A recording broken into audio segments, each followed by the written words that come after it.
ऐसा हमार बहिन बिया ना अपने से निकाल के कुछ खा पी ना सकेले। जब ले दीदी तू ना निकाल के देबी तब ले हम कुछ खाना ना खाई। का जानी कहाँ गइल हिया बुचिया बुचियो। हाँ दीदी सुन हेनी लागता कि आइल बड़ी ही तो न तई में निकाल के खा ना सकेली उतना ला जाता हेनी या कहता रे हेनी या मेरी माई बोल माने तू खाना निकाल के ना खा सकेली रे जब ले खट यही तरह देखनी कि तोर गुतिया एकदम फुआ पता नहीं काम कर ले में तोर गुतिया तो खिस बर लाग गल जी। अरे तू आइल बड़ी घर में झगड़ा भिड़ावे खातिर हमरा हैं कहबो मत करिए उननी की समाना में ये कहे दीदिया हमरा घर में ऐसे रही नहीं जाना कि बहन बहन लेखा। अबे मान ले सुन जी तो दुख ना पहुंची रे उन्हनी के तोर मुंह अपना कने रे ये दीदी कुछ भी कहूं तन के गोतनी गोतनी में कितना तोनी के प्यार दुलार बारे दीदी ये बताइए चवाला बा तन के दे दे और इहे तो देख के बच्चिया सबका करे जा फटेला कि कैसे मिल मिला के रहेली सब। हां तमे झगड़ा लड़ाई का करे के बारे दीदी तू ही बताऊ अपन सब कोई आदमी है ये बाटे तो देख हम एगो बात जानी ना बुचिए बाबूजी का कहस अभी हमार बियाह ना भइल रहे त आ कि बेटा 2 दिन का जिंदगी बा कब पता केकरा का हो जाई सबसे हंस ल खेल ल व्यवहार बना के रहिल। अरे ऐसन दुनिया में व्यवहार बना के रह ना कि मर जाता उ आदमी नाम लेवे कि हां त फलाना वो रही आ कि सबसे हंसत बोलत रही। आ जीजा कहां गइल बड़े कि जीजा बड़ा लौकत नहीं खन जीजा कहीं गइल हो यहाँ जा घूमे खातिर की बोल कौन कौन पीस लेबी दीदी कोनो गुड़िया दीदी गोड़ा लेबी हेनी कर उठा तोरे खातिर मुर्गा मंगैनी है ठीक बा। हां दीदी अखने के पहले हमर बहिन खा ले ओकरी बादे कोई खाई हटा जो छो दे हेनी कर निकाल के खाई ना सकेलू लगता ही तो में तू आइल बड़ी रे। अगर हम कुछ काम धंधा करे लगनी आ हम खाली ना रहब त ई बताओ तू निकाल के ना खा सकेली ना जब ले तू ना देली तब ले हमरा नु भूखे ना लागले लागे यही जे बड़ी सन कि हाय हाय गिरी का कहला चभोकन का बहिनी आवेले चभोकन बक अपनी से निकाल के देखे कि मुर्गा मछली बनल बताइयो और सु क 13 हाली ओकर भूख लागी दिन भर में जानली आ निकाल के खा ले एगो तो के देखिना लच कोकड़ हई कि दी त दीदी दे न ती हम ना खाइ तो अपने से निकाल के दीदी देख दीदिया के कला के ससुराल में अपने से निकाल और बहुत खराब चीज है बहुत देखे गसन का हो बेटी हे बुचिया देख जैसन जे करे ओकर नेकी घोर के ना पिए के चाही। हमार गोतिनी लाखों में एक खैसा हम गंगा नहा के पहिले है जल्दी कोई का शिकायत ना करेली सब जी जी हां हां साली जी खाई खाई का हाल चल बा सब ठीक है बा कहां गइल रही कहां गइल रही रुक दीदी आओ त रुक जो बैठा रही तो रुक ये का हो गइल अरे रुक के जीजा जी नमक कम लागल है लेवे गइल हिया नमक खूब खा ले चबो दिया के ना दे दे बेला उनका खाना छोड़ा के दौड़ावा तड़ू तू मर दे साफा उहे में के हड़ू का आई जीजा जी काहे चला दे मुहावा पर घूम के अइला त जे फालतू हमरा से जहां बोलल जीजा जी काहे बोलत ही रहुआ बताई हमारे कोले खा तड़ू खा ना तो तारा कम में भइले तो तू तो मांगत नहीं खू लप दे उठ जाता रू देखी हम ना सोचने न कि दीदिया परेशानी होके एकरा के ओने ओने जाए जब जानत बन के ए जे किचन में झट से हम उठा के दे देनी हां लबर लबर कुछ जाने का ना सूझे के बोल देवे के बाटे बीच जीजा जी आइन खा लेही ना ना एकदम रहुआ खाई हां एक थरी ढकेल लेना तब न गइना घूम के आवत न अभी ख को जीजा जी हमरा के ना पूछनी अपन साली के अरे ना मर्द ऐसन बात नहीं के कोनो ई जानता रू कि एक जवा आगे बोले लीनू कम थोड़ो बोली हन 420 ही बोले बड़ा दीदिया के का लाख में नुकसान निकाल देनी उतना दिन से हमार दीदिया रहता कुछ ना करत रहे हां दीदिया करत रही मगर वही तरह करत रही बुचिया ई तो कहू ना कि हमर गोतिनी लायक बाड़ी से त उन्हनी का मुंह देख के घर में हम अड़ल बानी नती हम इनकर देख के मुंह रहती चारला तो मरती है बोरिया बिस्तर बांध के चल जेती सुन ले लू ना अपना दीदिया के विचार जा दिन दीदिया रे सब प्यार करत जा ई हमर कब शौक ना मर्द पूरा कर ली लेकिन बहिन लेखा रहेली से कह देब कि हमके हई चीज चाही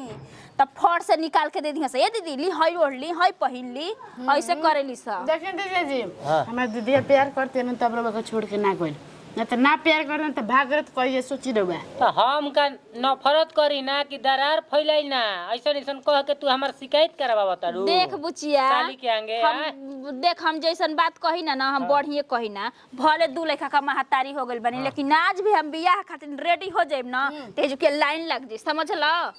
लाइन लग जाई माने कि हमारा से मन के भर त लाइन लगावा के मन भरबू हां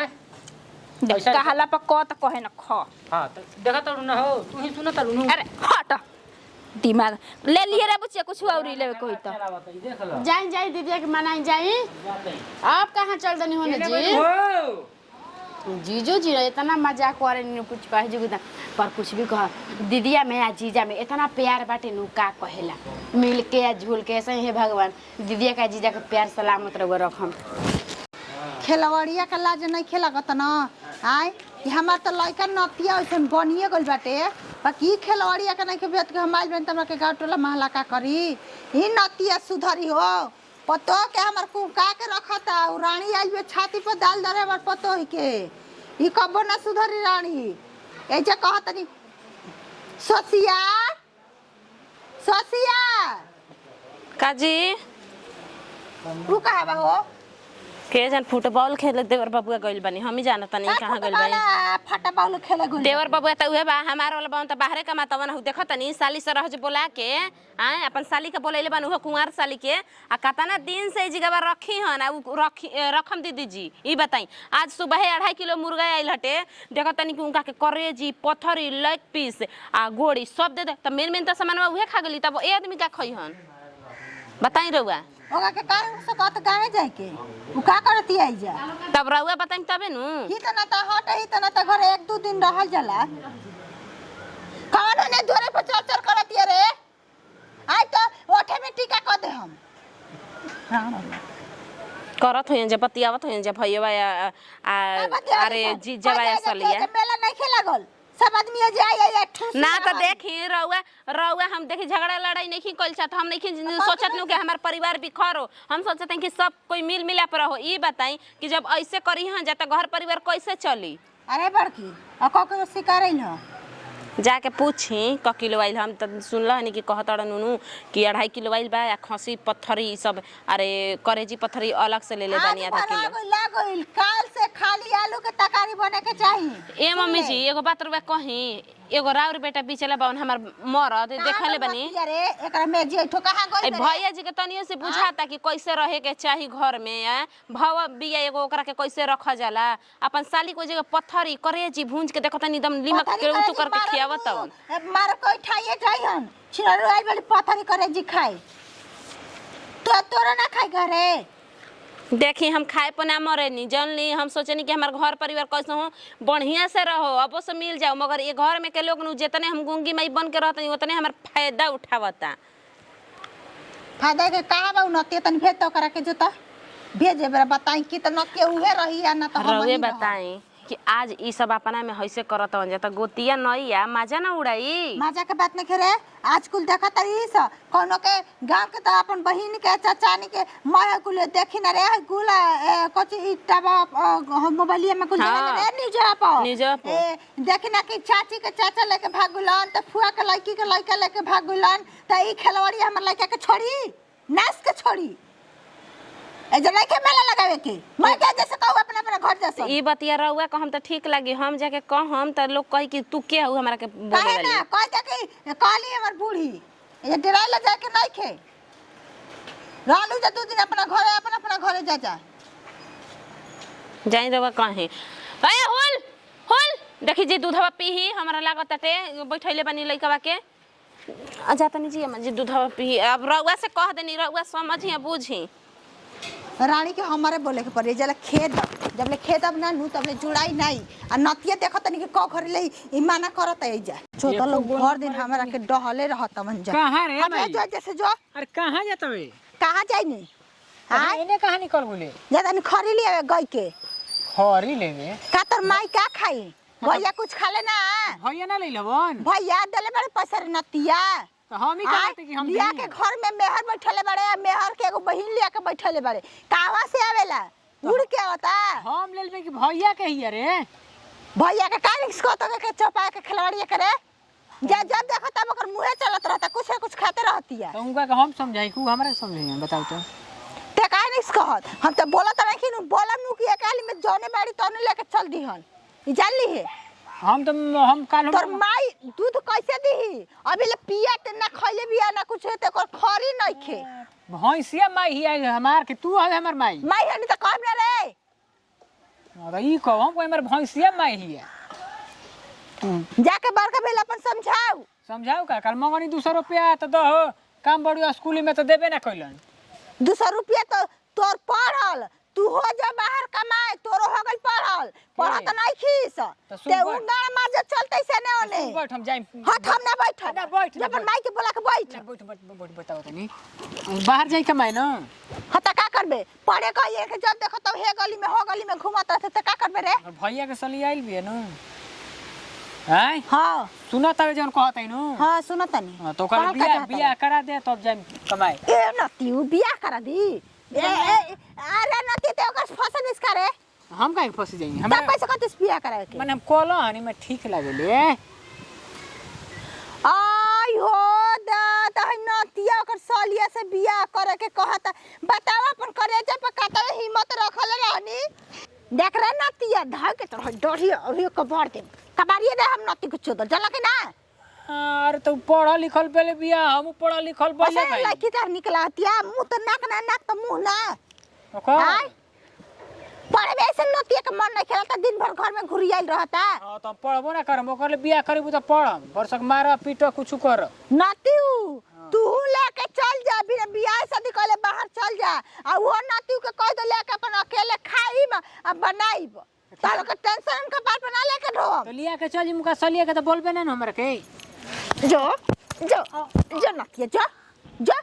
लाजे डर नहीं खेल नतिया होते चुके से बिया के होता पास के कोई नहीं आज सलिया के हो गेले ते हमार बात नीचे चल गइल ना चल मैं तेल लगवा देम तोरा के सानी के कह के कर ले के कर ले वो कर ले वो सलिया ले भैया देख रे ससिया कान ओढ़ दे बस जुड़ा जी पे तोर लाज नहीं खेलत रे नतिया तो मन तोरा ला कोई तो के कर ला कोई तोर बापा ले कह तोर लौरी मार के गिरा दिहन तोरा के हां तो माने उनके उनकल कहिए तो करा दो का भइल बा हैं आज ते ही रहबे के हम ही रहबा तू जो मा चल हम खरी लिया दे चल घर चल खरी जल्दी 2.5 किलो लेके आओ हां चल हां कल रहता हम माथा सनका के रखले रहता जन्नती लोग अरे माई तो झूठो के परेशान न होतड़ी रे तोरे लड़की ही माने हमार बहिन ना ही ऐसे बतिया बताड़ी आ सुन न रे माई आइल बिया बुचिया तो रोज ओकर जीजा ओकरा खातिर मुर्गा ह त मछरी ह त अंडा ह रे का जब सांझे खाए तो पकौड़ा उकौड़ा पूछ के लिया के हमारे मर्द ओकरा के खियावे नी कहे नी कि एगो तो हमार दुलरुआ के साली बड़ी तो उनका पे ना खर्चा करब तो दूसर कोई पे करब आ जान तड़ी हाँ उहे बतिया ना कहतनी आ जहिया से बुचिया आइल बिया वही बहाने तनी हमनों के खाए पिए के मिल जाता न ती घर में मुर्गा मछरी आवेला साल बीत जाई तब मुर्गा मछरी आई आ झूठो के परेशान होतड़ी ऐसन कपड़ा खरीद के ओकरा के विदा करब ना कि पहिन के जाई तो कहीं से गाँव वाला देख के हाँ तो वो अपना बहिन खातिर खूब बढ़िया सुगर कपड़ा खरीदले बिया काहे खिसी है सर ऐसे बतिया तड़ी ए सवतियन का कमाई लेके हम खरीद के उन्हनी के देब का ओकरा के ऐसे बतिया तड़ी तू अपने मर्द के कमाई का देब हम देख सबका करेजा फाटे हाँ, ठीक तो काहे ना केहू के करेजा ना फाटी ई बताई दीदी जी जवन हाँ जान तड़ी लोग आदमी बर्दाश्त कर ले रहन है तना बर्दाश्त करे के एगो हद होला वे खेलवाड़ी है ठीक बारे माई तोरा से बतिया तनी अबे थोड़ी देर में माई जैसन ओसने न धिया